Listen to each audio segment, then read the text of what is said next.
We first met when you were still with the Meeting Point early in 1980s, and you witnessed change in Hong Kong from a perspective of as a vice chairman of the Democratic Party. Do you agree with Christine Lo's proposition that no third person other than Hong Kong people are in a position to rewrite the Hong Kong story? Well, certainly. I think every society, every nation is to be shaped largely by its own population, its own people.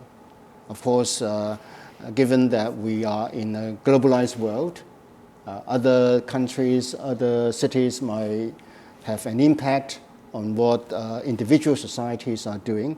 But ultimately, the future of any society is to be determined by its own population. I think that must be a very important point.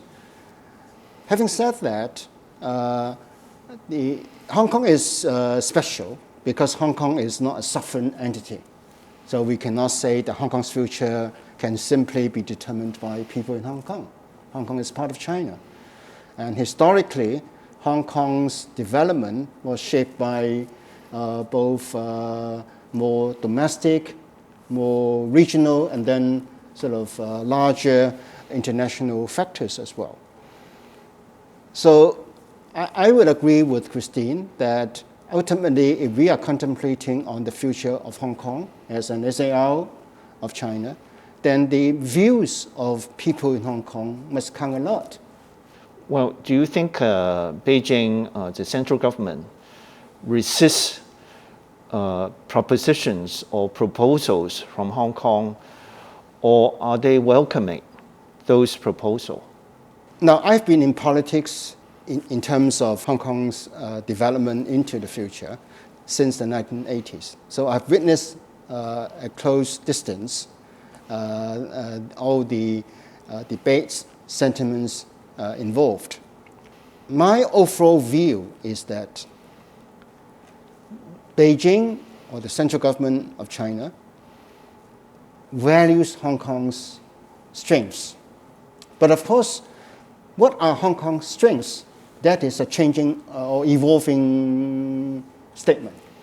Because, for example, in the early 1990s, I think the exact year probably is 1993, Hong Kong's GDP was almost 30%, 27 to be exact, of the mainland's GDP. So Hong Kong's economy was so important. But today, of course, Hong Kong's GDP is simply 2.2, 2.3% of the mainland's economy. So things do not stay stagnant or unchanged. But I think still Beijing values Hong Kong's uniqueness, Hong Kong's being a global city, Hong Kong's international connectedness, Hong Kong being the only city of China that is running sort of a very free, open market economy. So all these are important features, and Hong Kong still practice English law, common law, unlike the rest of China.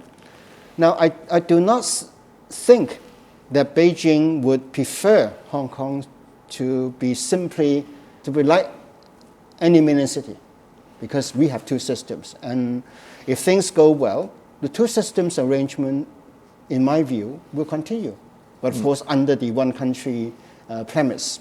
So that kind of policy continuity will be there. However, we have to remember that over the last decade or so, Beijing has become increasingly more nervous about the international geopolitics. And we can see that the US is similarly becoming very suspicious of China's rise. So the international situation is something that was not fully factored into account at the point of reunification in 1997. And Hong Kong's internal situation has changed. Nowadays, many young people in Hong Kong, somehow they are becoming much more anxious and some are even very critical of one country, two systems. They feel more uncertain about the future, if more so than their parent generation, who actually grew up during the British era and who were part of the transition. So these are the changes which Beijing had not anticipated. And so putting things together, the geopolitics, the local situation, the rise of identity politics, and then come the 2019 sort of political unrest, which in Beijing's view was part of some kind of color revolution. So it's very unfortunate that all these things were sort of came together. Well, what do you have to say to those who have already left Hong Kong or the young people who are thinking of leaving? I think it's not simply a repetition of the past, because it's quite clear that we have young people, families who feel uncertain about Hong Kong's future, despite our economic figures still relatively well. If we look at how we fight the COVID-19 pandemic, actually Hong Kong is doing much better than many other countries. But people simply move away because they feel uncertain about the political future. And that is something I think government, the major stakeholders, the central government have really to focus on. Okay, but what do you have to say to them as a person to person? As a person to person, I will respect whatever decision individuals have arrived, because they know the situation best. But of course, I would just hope that when they make their decisions are well informed. They are based not just on speculation, on despair, but they really look at the situation in a more realistic manner. Now, but if they decide to leave, well, this is Hong Kong. We are an open society. But so I just wish them well.